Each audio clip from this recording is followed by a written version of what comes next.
Mutter's milk. I hear it's even more nutritious than grog. Pour yourself a tall glass. Because today we're headed deep into the verse to try out Shiny Dice by Scott Morris. Are you ready to be big damn heroes?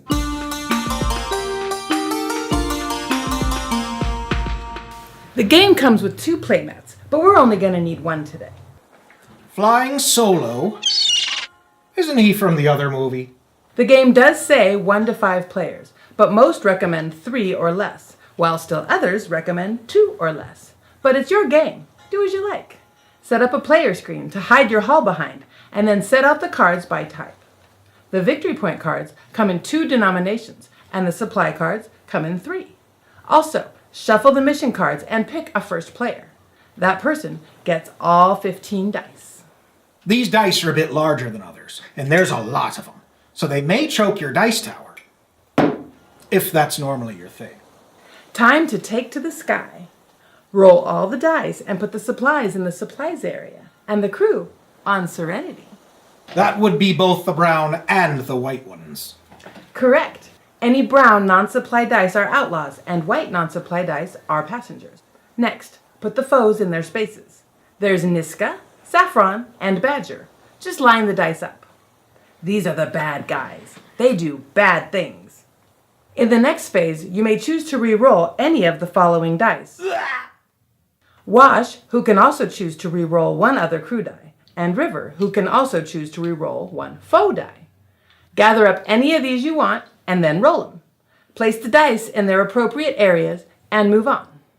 Now to check for bonuses and penalties. If you have 4 of any 1 foe, all other players must discard 100 VP. If you have 5, the same happens, but your turn immediately ends. Go, sir. However, if you have at least 4 different outlaw dice, you get a team bonus and get to deal 1 point of damage to a foe by moving 1 of their dice out of play. Now that's shiny. To really trip things up, deal yourself a mission card from the top of the stack. These will show you what you need to have to eventually complete it, as well as what's in it for you. Completing missions only requires that the icons indicated be present. No activation required. But first, look for the card's keyword. If it's sabotage, you need to meet its requirements immediately, or be forced to re-roll all dice on your Serenity space. If it's bushwhacked, you need to successfully complete it this turn, or you won't be able to take another turn later. If Goram is completed, then you must take another turn after this one. Completing escape means you may immediately end your turn, no matter how many foes you face. Just grab your VP and scram! The final keyword, of course, shiny. Get 1 of those, and the next phase starts with a bang! Let's aim to misbehave. Ow! If you drew a shiny mission, instantly deal 1 damage to a foe. And if you complete it, you get to hit him again later. Pa-pow! But first, the foes get a chance to act. If you have any Niska dice, move 1 crew die to the KO area. Only move 1 die no matter how many dice he has. Saffron moves 1 crew to the cargo hold, but this time it's for each die she has. Badger helps himself to your supplies. Move 1 next to each one of his dice. Done. Now let's go get those bad guys. Move a crew die to the KO area to use its ability. Some of them have a choice of different abilities, and all crew dice can be KO'd to deal 1 damage to a foe. The book says only the passenger dice, but Mr. Morris has clarified his original intention online. If you defeat a foe, put 100 victory points in a temporary pile that you get to keep if you survive the turn. That's 100 per foe. So let's look at the dice, and make sure to keep the cheat sheet handy. You'll need it. Mal can do 1 of 2 actions. Charm, which deals 2 damage to Saffron, and only Saffron, or Inspiration. Take 1 outlaw die, or up to 2 passenger dice from the cargo hold. Re-roll them, and move them to Serenity. Zoe can do 2 damage to any foes. Hit the same one twice, or 2 of them once. Looks like we got some eminent violence. Wash isn't good for much. Like anyone else, he counts toward team bonuses, mission requirements, or he can do a point of damage. But other than that, he's best to have during the reroll step. Not very useful otherwise. Jane can do 1 of these. Vera. Deal 2 damage to any one foe. Or damaged column. KO him and 1 other die from the ship to defeat any foe, regardless of how many dice they have. Kaylee deals out 1 point of damage, then sends 1 other die from KO to the cargo hold. Thruster overload. As for the passenger dice, there's Simon, who moves Kaylee from KO back to the ship. Aww. River, you may recall, was handy in the reroll step, but she can also activate Unstable Reaction, which deals 1 damage to each foe. Inara activates to immediately score 100 victory points straight to your protected scoring area. Yeah, the captain finds that having a companion on board opens certain doors that might otherwise be closed to him. And finally, Book. His ability is Salvation. If you have a number of book dice that at least matches the number of foes, That's just foes, not total foe dice. you can take the money and run. Just move your temporary scoring pile to your protected scoring pile and end your turn. Smooth getaway, mate. Something to note about Badger. Once he's defeated, move the supplies from his space to the cargo hold and collect 1 supply for each directly to your protected area. This is also a good time to complete a mission if you can. They can sometimes lend a hand in the fight. If you have the matching dice, consider it complete. Apply its effect and discard.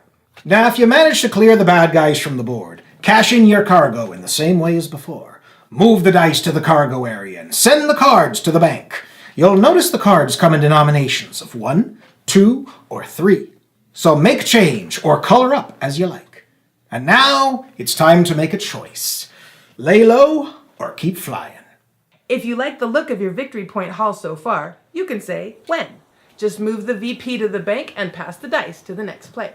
But if you want to watch that number grow, then you can push your luck and take another turn. Reroll all the dice except for the KO'd ones and go back to the beginning. But check for the effects of the mission cards. Goram, Escape, and Bushwhacked may influence your options. When everyone's had a turn, we recommend dropping a round token. After 3 rounds, the game is over. Add up all your points. The supplies are worth a half point each, so a victory point is 100, and each supply is 50. Add them up and see who won. No power in the verse can stop me! And that's game. Now, take it, Ms. Buttlescotch. If you're playing this game or watching this video, odds are you're a brown coat. Shiny Dice won't let you down when it comes to its use of the theme. However, your greatest obstacle will be learning the game, as well as remembering all the details. The game is easy. The rulebook is hard. And the downtime. So much downtime. This really is just a bunch of players taking turns playing their own solitaire game. And if you have more than 2 players, bring a good book, because there's little to no player interaction, and thus, nothing to do in between turns. However, if you put in the work and keep cheat sheets handy, you can find your speed increasing after a few turns. The game is a puzzle. Remove all faux dice, using as few crew dice as possible to score supply dice.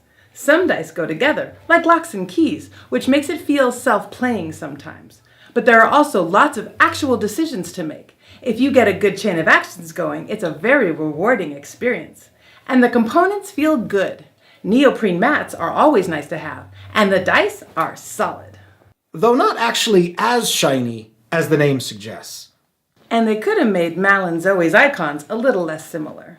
A few changes that could help you out. Firstly, the designer has endorsed a few variants. One is to remove the mission cards completely. A similar one involves drawing said mission card before re-rolling any dice. This way you can work toward the mission rather than just discovering whether you've already met its requirements. As it is, they feel more like surprises than missions. You could also easily replace the VP and supply cards with tokens. And ditch the screen in favor of a pouch or box. The screen works better as a reference sheet anyway. Basically, this is a game that you expect to be fast and simple, but is very much the opposite. We've had it for a few years now, and it does get to the table quite a bit. I see different players having different reactions to it, but our enjoyment has risen as our understanding of it has increased. So hopefully this walkthrough will help you find your way around it. And Scott Morris has made a few videos as well that we very much recommend. Well, that's all the sand in the timer for this Pirates Parley. Thanks to all who stopped in. You who like, you who subscribe, and you who comment. You're gold to us. And we can't say goodbye without mentioning our Patreon, where you can get behind-the-scenes glimpses that only our patrons can see. Quality parlads and parlasses, such as Nate Valentine, Bowler Hat Tom, Dario DeCio, Christopher Pinion, and our newest patron, John Olson. Welcome aboard, matey. Thanks to all for watching, and may all your hits be critical.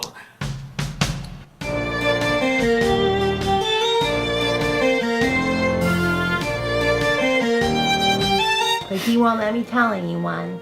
Yahtzee! You are a pirate!